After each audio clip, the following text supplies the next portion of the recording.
투표 결과를 말씀드리겠습니다.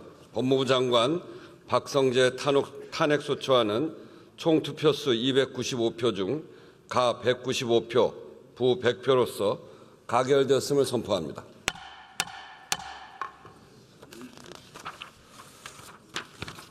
경찰청장 조지호 탄핵소추안은 총 투표수 295표 중 가 202표, 부 88표, 기권 1표, 무효 4표로서 가결되었음을 선포합니다.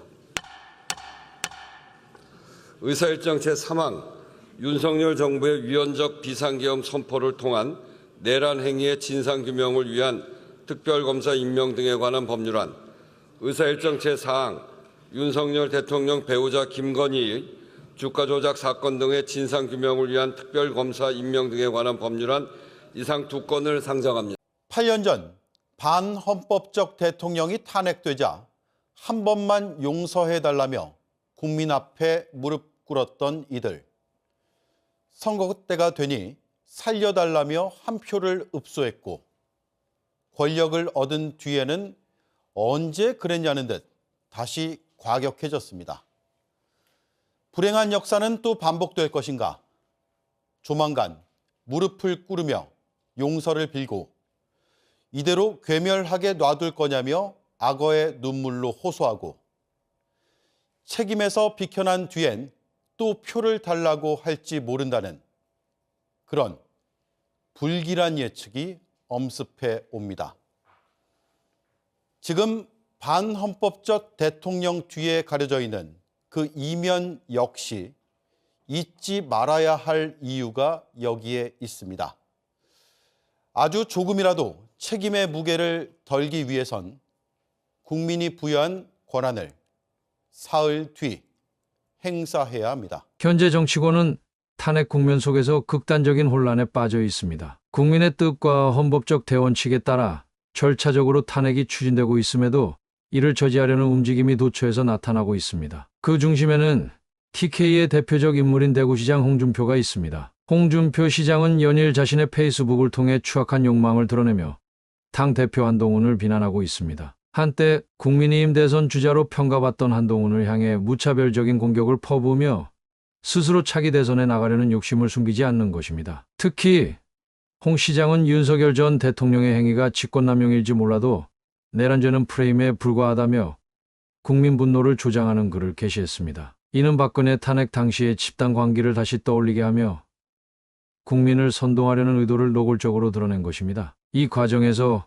국민의힘 내부는 완전히 붕괴 조짐을 보이고 있습니다. 국민을 배신하며 내란을 옹호하려는 윤상현은 계엄령은 고도의 통치행위라며 잘못된 대법원 판례를 들먹이며 혼란을 부추겼습니다. 이러한 상황 속에서 오늘 한동훈은 의원총회를 주도하며 마지막 피날레를 장식했지만 그 결과는 처참했습니다. 난장판으로 변한 의원총회는 어떤 길에도 남기지 않았습니다. 결국 당대표로 선출된 인물은 다름 아닌 윤석열의 최측근인 권성동으로 당의 분열과 혼란은 극에 달했습니다. 한동훈은 윤석열의 담화문은 내란 자백에 불과하다며 탄핵 외에는 다른 방법이 없다고 강조했습니다. 이어 윤리위를 소집해 윤석열의 당원권 박탈 및 경질 절차를 시작했다고 밝혔습니다. 한편 국민적 분노의 중심에는 윤상현이 자리 잡고 있습니다. 역시 전두환의 사회의 면모를 보여주며 국민을 개돼지로 생각하는 모습을 보이며 국민들의 분노를 극대화시켰습니다. 그의 발언은 국민에 대한 모욕을 넘어 탄핵 국면에서의 도발로 평가되고 있으며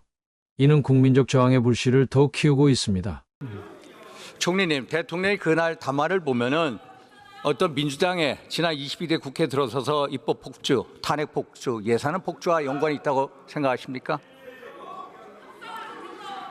어떤 그러한 어려움이 있더라도 계엄을 대응책으로 하는 것은 그거는 헌법과 법률에 합치하고 또 대단히 신중해야 된다고 생각합니다. 물론 예산 폭주, 탄핵 폭주, 입법 폭주를 통해서 정당화시킬 수 없습니다만 대통령의 담화를 자세히 보면 민주당의 입법 폭주, 그간에 민주당이 22대 국회 들어서 얼마나 많은 입법 폭주를 해왔습니까? 총리님. 그러한 문제는 앞으로 수사를 통해서 밝혀지리라고 생각합니다. 네, 경기 의왕시 과천시의 이소영 의원입니다. 정말 고통스럽습니다. 여러분의 변명과 책임 회피를 보고 있는 게. 국민들도 마찬가지일 거라고 생각합니다. 한덕수 총리님 나와주시죠.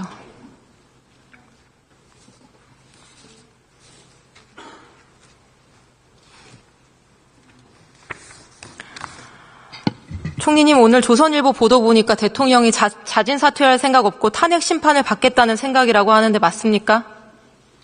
확인하지 못했습니다. 아니, 대통령과 2년 7개월 함께한 국무총리가 모르면 누가 알죠? 제가 오늘 국회에 오느라고요. 별로 지금 확인을 못했습니다. 보도를 전제로 하면 대통령이 아직 어떤 결단도 없이 버티고 있는 상황인데다가 헌재에서 탄핵 심판 기각될 수 있는 신락 같은 희망을 가지는 것 같은데 대통령이 이런 무지막지한 일을 벌이고도 자리 지키겠다 연연하는 모습에 대해서 어떻게 평가합니까? 제가 지금 평가할 그런 위치에 있지 않다고 생각합니다. 총리 몇 가지 확인하겠습니다. 앞선 답변에서 계엄 전 국무회의에서 찬성한 사람 없고 전원 다 반대하고 걱정했다고 답변했습니다. 맞습니까? 네, 그렇습니다.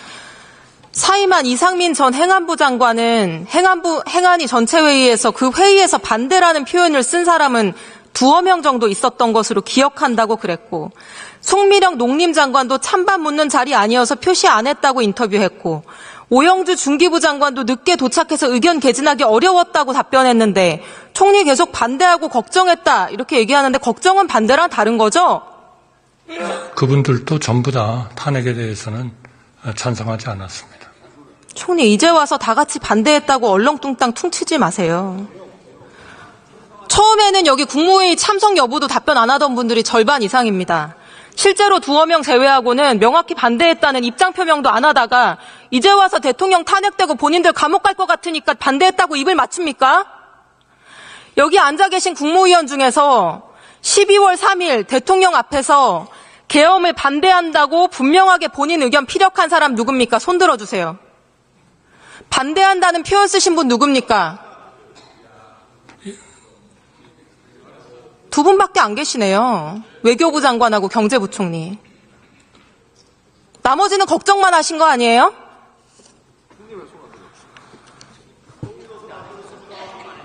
예, 저는 대통령님께 반대한다고 말씀드렸습니다. 이상민 장관의 말이 딱 맞습니다. 2명이 반대한 거라고. 나머지는 걱정만 하셨고요. 자, 2번째. 총리가 국무위원으로서의 계엄 동조 책임을 면하고자 새로운 논리를 짜온 것 같습니다. 오늘 앞서 의원들이 질문할 때 그날 국무위원들을 모은 것은 나다. 그러나 국무회의를 개최한 것은 계엄의 절차적 흠결을 보완하기 위한 것이 아니라 국무회의를 명분으로 국무위원들이 모여서 더 많은 국무위원들이 반대하고 의견을 제시하고 걱정을 제시해서 계엄을 막고자 하는 것이었습니다. 이렇게 답변했습니다. 네, 그렇게 노력을 했습니다. 즉 총리의 주장은 계엄을 추진하기 위해 개최한 게 아니라 계엄을 막기 위해 개최한 거다. 이런 주장입니다. 맞습니까? 그렇습니다. 그거를 흠결을 없애기 위한 거라면 훨씬 더 실체적이나 실제적으로 그 일반 국무회의와 유사한 그런 체제가 되었어야 된다고 생각합니다만 그렇게 되지 않았습니다. 그리고 국무위원들 모두가 걱정하면서 모여서 전부 다 그 반대 의견을 얘기했고요. 이것은 반드시 대통령님 앞에서 하느냐, 이거는 별로 중요하지 않다고 생각합니다. 문제는 저희가 그러니까 물론 대통령님을 찾아가서 얘기하고 다 이제 그렇게 했고요. 문제는 이거를 막지 못했다 하는 것에 대해서 정말 마음 아프게 생각합니다. 총리, 헌법상 국무회의 시비가 계엄의 절차적 요건이죠? 저는 심의사항이라고 알고 있습니다. 헌법상 심의사항 맞죠? 네, 맞습니다. 헌법 89조 5호 대통령의 계엄과 그 해제는 국무회의의 심의를 거쳐야 한다. 절차적 요건입니다. 계엄법 2조 5항에서도 마찬가지로 국무회의 심의를 거쳐야지 계엄의 효력이 발생하도록 하고 있습니다. 헌법과 법률상 국무회의 열지 않으면 계엄은 그 자체로 성립이 안 되고 국회가 모여서 해제 요구를 하지 않아도 계엄은 그냥 그 자체로 성립이 안 되는 겁니다. 다른 것도 아니고 국무총리가 당연히 알아야 될 헌법과 또 계엄법에 나와 있는 내용입니다. 그런데 계엄의 절차적인 요건을 맞추기 위한 게 아니라고 하면 왜 정족수를 맞췄습니까, 총리? 그거는 그러한 정족수를 맞춰야 된다 하는 것으로 우선 그 연락을 하고 오도록 하는 그러한 그 상황이 필요하다. 총리, 빨리. 국무총리 구성원 숫자가 21명입니다. 국무회의 성립 요건은 11명이고요. 이 11명을 맞추려고 장관들 다 모이기까지 기다리느라고 대통령 기자회견이 20분 늦어졌습니다. 이거 이상민 장관이 진술한 겁니다. 아닙니까? 네, 좀 늦어졌습니다만 정확히 20분인지는. 아니, 계엄을 막기 위한 거면 왜 11명 정족수 채워질 때까지 장관들 기다리고 채워지자마자 6분 만에 산회했습니까? 아니, 그러니까요. 걱정을 전달하기 위한 거라면서요. 왜 정족수를 맞췄습니까? 계엄의 절차적 요건, 헌법상 절차를 맞추기 위해서 그런 거 아니에요? 아니, 어차피 그 실체적 이런 절차적인 이런 거를 미트를 못했기 때문에 그 회의 자체는 오히려 그거보다 대통령께 분명한 좀 하나의 설득과 그 하시지 않도록 하는 그러한 것들이었다 하는 말씀을 드립니다. 총리는 지금 전부 다 거짓말을 하고 있어요. 아니, 사실 전원 다 반대했다고 하는데 그것도 거짓말. 국무회의 계엄 막기 위해 개최했다는 것도 거짓말. 헌법상, 법률상, 계엄에 반드시 필요한 국무회의 개최해서 절차적 요건 충족시키게 만들었으면서 이제 와서 법적 책임 회피하려는 거 아닙니까? 그래서 법적 책임 회피가 되겠습니까? 아닙니다. 모든 법적 책임은 제가 다 지겠습니다만 모든 국무위원들이 다 걱정하면서 반대 의견을 다 했습니다. 어느 누구도 이 계엄이 제대로 가야 된다고 생각하는 분은 한 분도 안 계셨다는 말씀. 자, 계엄 반대했는데 계엄 막기 위해서 국무회의 소집해 주는 거 말고 어떤 시도를 했습니까? 손목이라도 발목이라도 붙잡았습니까? 아니면 바지가랑이라도 붙들었습니까? 뭘 했습니까? 말씀해 보세요. 지금 생각해 보면 그렇게라도 했어야 된다고 생각합니다. 아는 기자한테 전화를 받고 해야죠. 아니면 국민들한테 알리던가. 여기 계신 장관님 중에 단 한 분이라도 대통령의 손목이든 발목이든 잡고 말린 사람 있습니까? 있으면 손 들어봐 주세요.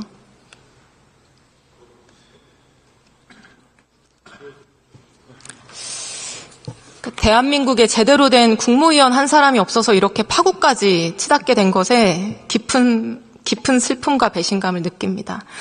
제 앞에는 20명의 국무위원이 앉아 있습니다. 국민들은 대한민국의 국무위원들이 이번 계엄 내란 사태에서 국민에 대한 의무를 다했는지 궁금해하고 계십니다. 그래서 묻겠습니다. 박성재 법무장관 나와주세요.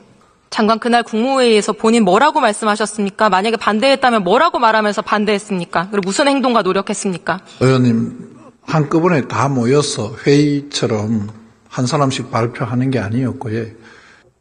사람들이 오는 순서대로 대통령께 그 비상계엄을 한다는 이야기를 듣고 놀라서 다 각자 여러 가지 이야기를 하고 우려를 하고 또 국무위원들끼리 앉아 있으면서 이렇게 하면 어떡하냐는 등등 여러 가지 이야기를 했던 것입니다. 공식적으로 본인이 무슨 말 어떻게 했는지 물었습니다. 제가 이야기한 것은 제가 계속 말씀드렸지만은 구체적으로 말씀드리지 않고 제가 조사를 받거나 이러한 상황이 되면 그때 다 말씀드리겠습니다. 법무장관은 법률 전문가이자 대통령의 법무참모입니다. 맞습니까? 법무부 장관의 역할이 여러 가지 있는 것으로 알고 있습니다. 적어도 이 많은 장관들 중에 법무장관만큼은 발동 요건 불비, 국회 제한 불가 이런 이유를 대고 끝까지 막았어야 하고 그게 안 되면은 즉시 대통령한테 사표라도 써서 저항했어야 되는 거 아닙니까? 그게 법무장관이라는 공직자가 국민에 대해서 가지는 책임이고 대통령 보좌 기관으로서 대통령이 위험에 빠지는 걸 막을 수 있는 마지막 기회였던 거 아닙니까? 어떻게 생각하세요? 그때는 다른 모든 분들이 대통령께서 계엄 발동을 하는 것을 막기 위해서 다들 말씀을 돌아가면서 계속 하시고 계셨고 그리고 아닙니다. 어떻게 믿습니까 그거를? 6분 동안 이야기한 게 아니라고 아까 총리께서도 말씀하셨습니다.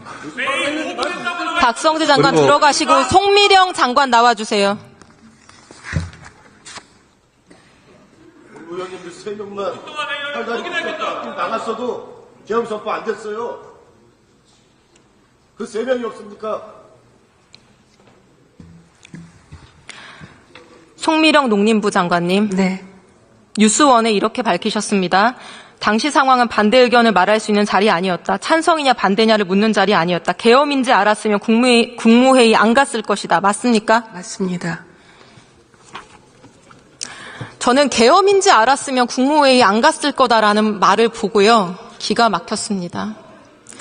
이 나라의 장관이고 최고위직 공무원이라면은 적어도 참석을 안 했더라도 대통령의 계엄 사실을 알았으면 어떻게라도 국무회의 가서 목청껏 반대하고 대통령 손목이든 발목이든 잡고 내가 막았을 거다. 문 앞에 들어넣어서라도 막았을 거다. 이렇게 말해야 되는 거 아닙니까? 맞습니다. 들어가세요.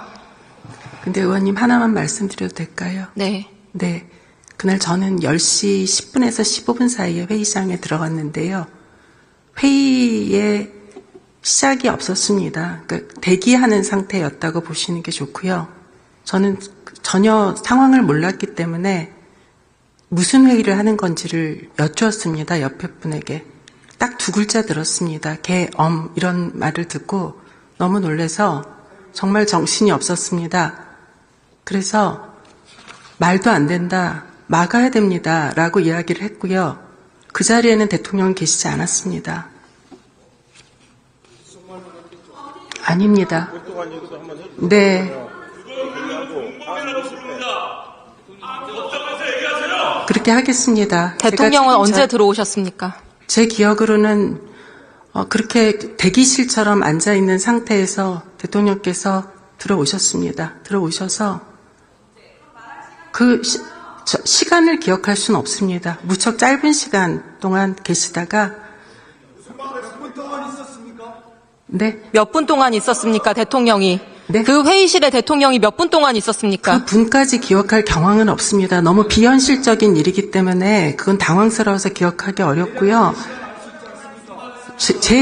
제 기억으로는 2, 3분 정도인데 그 자리에 계신 분들이 발표가 이루어지는 것도 사실은 그 자리에 회의에 있는 국무위원들은 사실 몰랐습니다. 그러니까 왜냐하면 회의의 끝이 없었기 때문입니다. 그러니까 지금 회의를 마칩니다라는 선언이 없는 상태에서 잠시 들어오셨다가 나가셨습니다. 나가셨고 앉아 계신 분들이 당황해하면서 어디 가신 거냐 이런 상황에서 누군가가 휴대전화로 틀었습니다. 근데 육성이 흘러나온 겁니다. 그래서 그런 상태입니다. 그러니까 의원님 말씀하신 대로 바짓가랑이라도 붙잡고 몸으로라도 막을 수 있는 그런 상황이 안 됐습니다. 그래서 정말 죄송합니다. 대통령이 2, 3분 동안 있을 동안 무슨 이야기를 했습니까? 제가 기억나는 건 아무것도 없고 첫 마디만 기억납니다. 누군가와 의논하지 않았다라고 말씀하셨습니다. 첫 마디는 그렇게 시작했고 저는 아무 생각이 안 났습니다. 머릿속이 하였습니다. 그런 이야기도 듣지 못했습니다. 아닙니다. 그거는 제가 확인할 길은 없습니다. 제 기억이 정확하지 않을 수 있습니다. 저는 그날 너무 경황이 없어서 정확하지 않을 수 있지만 제가 지금 기억하는 그리고 저는 이게 의무라고 생각합니다. 말씀을 소상히 드리는 게 제가 아는 범위 내에서 소상하게 드리는 게 의무라고 생각합니다. 그래서 네, 그 정도의 장관님. 기억이 남아 있습니다. 12월 3일에 대한민국에는 국무회의도 국무위원도 없었군요. 저는 국무회의라고 보기는 어렵다고 생각합니다. 들어가셔도 좋습니다. 네. 박성길 장관, 6분이라니까 더 길다고 했는데 2, 3분 아닙니까? 2, 3분 아니에요, 2, 3분. 지금 2, 3분 만난 거 아니에요, 대통령을. 무슨 회의가 더 길어요? 자, 국무위원 여러분, 제가 이렇게 말씀드립니다. 여러분의 침묵과 방관이 지금 이 사태를 만든 겁니다. 12.12 군사반란에 가담했던 이희성 계엄사령관, 주영복 국방부 장관이 여러분들과 똑같은 말을 했었습니다. 재판정에서. 나는 힘이 없었다. 할 수 있는 게 없었다. 슬라이드 보여주세요. 서울고등법원 이렇게 판결했습니다. 다른 사람의 힘에 밀려 그 소임을 다하지 못했다고 변명하는 것은 하급 관료의 일이고 피고인들과 같이 지위가 높고 책임이 막중한 경우에는 이러한 변명이 용납되지 않는다. 여러분보다 지위가 낮은 어떤 군인은 그날 선관위 진입 임무에 항의하다가 구타를 당했고요. 계엄에 차출된 어떤 방첩사 군인들은 편의점에서 라면 먹고 거리를 배회하다가 일부러 시간을 끌었습니다. 법무부 감찰관은 위헌적 계엄에 따른 명령 받아들일 수 없다면서 곧바로 사표로 저항을 했고요. 대한민국 최고위직에 계신 국무위원님들 정말로 부끄럽지 않습니까? 뭐하러 그 높은 자리에 앉아 계십니까?